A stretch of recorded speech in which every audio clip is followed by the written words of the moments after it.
Shri महसाम कल्पांत film centre एवं जगत स्नान धाम में सभी साधकों का स्वागत है। आज तंत्र सीरीज में हम आपके लिए लेकर है कि तंत्र मार्ग में जब हम प्रवेश करते हैं तो हमें पता होना चाहिए कि तंत्र के कितने भाग हैं। तंत्र को उनके उपासक या उपास्य देवों के रूप में 5 भागों में बांटा गया है। तंत्र 5 देवताओं के ऊपर आधारित है। अगर आप विष्णु के उपासक हैं तो वैष्णव तंत्र से जुड़े हुए हैं।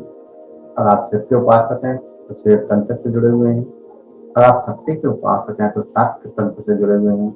अगर आप सूर्य के उपासक हैं तो सूर्य तंत्र से जुड़े हुए हैं, सौर तंत्र से जुड़े हुए हैं।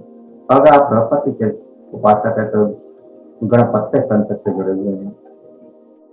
तो जिस व्यक्ति का जो भी अधिष्ठा या फिर इष्ट होता है और जो व्यक्ति जिस भी देवी की देवता की पूजा करता है उसी के अलावा उसका तंत्र साधना चलती है। अधिष्ठाता देवता की उपासना विभिन्न विधियों से की जा सकती है, जिसका समावेश उस शास्त्र के अंतर्गत किया जाता है।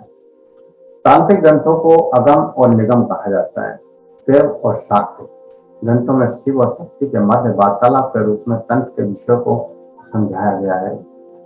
शक्ति प्रश्न करती चली जाती है, शिव उत्तर देते चले जाते हैं और उन्हें अगम कहते हैं। अगम देव निर्णय नामक ग्रंथ में कहा है कि इन्हें अगम इसलिए कहा है क्योंकि ये शंभु के मुख से शक्ति के लिए निकले हैं, जिनको विष्णु की पूर्ण सम्मति है। जहां पर शक्ति उत्तर देती है वहां उसे निगम कहा जाता है। ये शक्ति द्वारा शिव को संबोधित करके कहे गए हैं। अतः अगम में शिव गुरु है, निगम में शक्ति गुरु है। और वैष्णव पंथ के अधिष्ठाता देवता विष्णु पालन करता है, जो संपूर्ण जगत का पालन पोषण करते हैं। जब मानव को भौतिकता व आध्यात्मिकता की अवस्था होती है तो विष्णु का आगमन अवतार होता है। इस प्रकार अब तक 9 अवतार का वर्णन मिलता है और 10वां अवतार भविष्य में कलियुग अवतार होगा, ऐसा कहा जाता है। कलयुग का अंत करेगा और पुनः सतयुग का आगमन होगा। विष्णु की पत्नी लक्ष्मी संपन्नता की घटक है। भारत में इसको मानने वालों की संख्या सबसे ज्यादा है, परंतु वे इसी भक्ति मार्ग के द्वारा कहते हैं कि राम और कृष्ण प्रमुख अवतार हैं, जिनका वर्ण रामायण में मिल जाता है और कृष्ण का वर्ण अनेक ग्रंथों में किया गया है, जिसमें भगवत गीता प्रमुख है।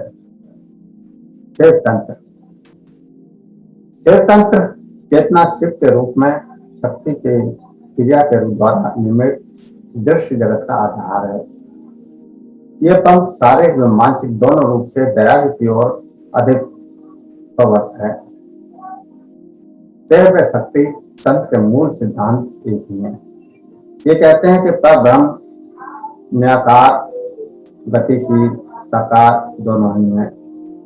ये सर्वव्यापक है और अनुभवातीत अर्थात चेतना और क्रियाशीलता, अनंत ऊर्जा का भंडार। तो शिव और शक्ति तंत्र के मूलभूत सिद्धांत एक ही है। आप शिव की आराधना करें या शक्ति की आराधना करें, दोनों का लगभग मूल सिद्धांत एक ही होता है। और ये परब्रह्म गतिहीन निराकार और गतिशील साकार दोनों ही है, अर्थात निराकार और साकार दोनों ही रूप इनका है। ये सर्वव्यापक, अनुभवातीत चेतना और क्रियाशील ऊर्जा है। गतिहीन शिव व क्रियाशील शक्ति है। ये संपूर्ण जगत माया का खेल है और कुछ नहीं है। ये शक्ति की अभिव्यक्ति है। शिव पंथी स्थिर पहलू की उपासना करते हैं और शाक्य पंथी अस्थिर पहलू की साधना करते हैं। शिव तंत्र निराकार, शाक्य तंत्र साकार की साधना करते हैं, परंतु अंतिम लक्ष्य एक ही है। इसको मानने वाले शिव कहलाते हैं। शिव तंत्र की भी शाखाएं हैं। उत्तरी आदेश इसको कश्मीर शिव पंथ तथा तिरका कहते हैं। दक्षिण शिव तंत्र इसको शिव सिद्धांत भी कहते हैं, शिव मूल तत्व या धर्म सिद्धांत। इसके अलावा नाथ, तुम, भैरव आदि अनेक पंथ हैं। इसका उद्देश्य मन के सभी परिवर्तनों को इसका उद्देश्य मन के सभी परिवर्तनों को विलीन कर देना है, जिससे व्यक्ति विचार से परे देख सके। इसके लिए अनेक साधनाओं की जाती हैं, अनेक साधनाओं की विधियां की जाती हैं, अनेक कर्मकांड भी करते हैं। इसका मुख्य मंत्र शिवोहम है, जिसका हृदय स्थान है। और निरंतर जब आप शिवोहम का जाप करते हैं, शिवलिंग के साथ एक आंतरिक गहरा संबंध जुड़ जाता है। यह प्रतीक उच्चतम भाव से चेतना का प्रतिनिधित्व करता है। वैसे तो हर तंत्र साधना के एक स्तर से दूसरे स्तर पर बढ़ते हुए आपको मिलते चले जाते हैं। व्यक्ति हर पहलू से गुजरता है। अध्यात्मता में अगर उच्च स्तर तक जाना है तो आपको निम्न स्तर से ऊपर तक जाना ही पड़ेगा। ऐसा नहीं है कि सीधे आप उच्च स्तर पर पहुंच जाएं, ऐसा नहीं होता। क्या किसी भी एक साधना से केवल एक निश्चित सीमा तक तो पहुंचा जा सकता है, लेकिन परम तक नहीं। उस परम से मिलने के लिए, उस परम को जानने के लिए हमें आगे की साधना को करना ही पड़ता है। जैसे हमारे 7 चक्र हैं, अगर हम मूलाधार चक्र की साधना करें और वहीं पर रुक जाएं तो मूलाधार चक्र तक ही सीमित रह जाएंगे। तो उसके आगे बढ़ने के लिए हमें अगले स्वादिष्ठान चक्र की साधना करनी पड़ेगी। तो ऐसे ही एक एक करके हम सारे चक्रों को पार करते हुए जब स्वादिष्ठान पर पहुंचते हैं तो परम तत्व की प्राप्ति होती है। ऐसे ही इन तंत्रों के प्रत्येक हिस्से को, प्रत्येक 7 तंत्र को, प्रत्येक तंत्र के भाव को, एक एक भाग को पार करते चले जाते हैं तो हम उस परम तत्व तक पहुंच जाते हैं। तो जो हमने आपको 5 भाग बताए हैं, विष्णु तंत्र, वैश्व तंत्र, शिव तंत्र, शैव तंत्र, शक्ति तंत्र, शाक्य तंत्र, सूर्य तंत्र, सौर तंत्र और गणपति तंत्र, गणपत्य तंत्र, इस सभी तंत्रों को आपको पार करना ही पड़ता है।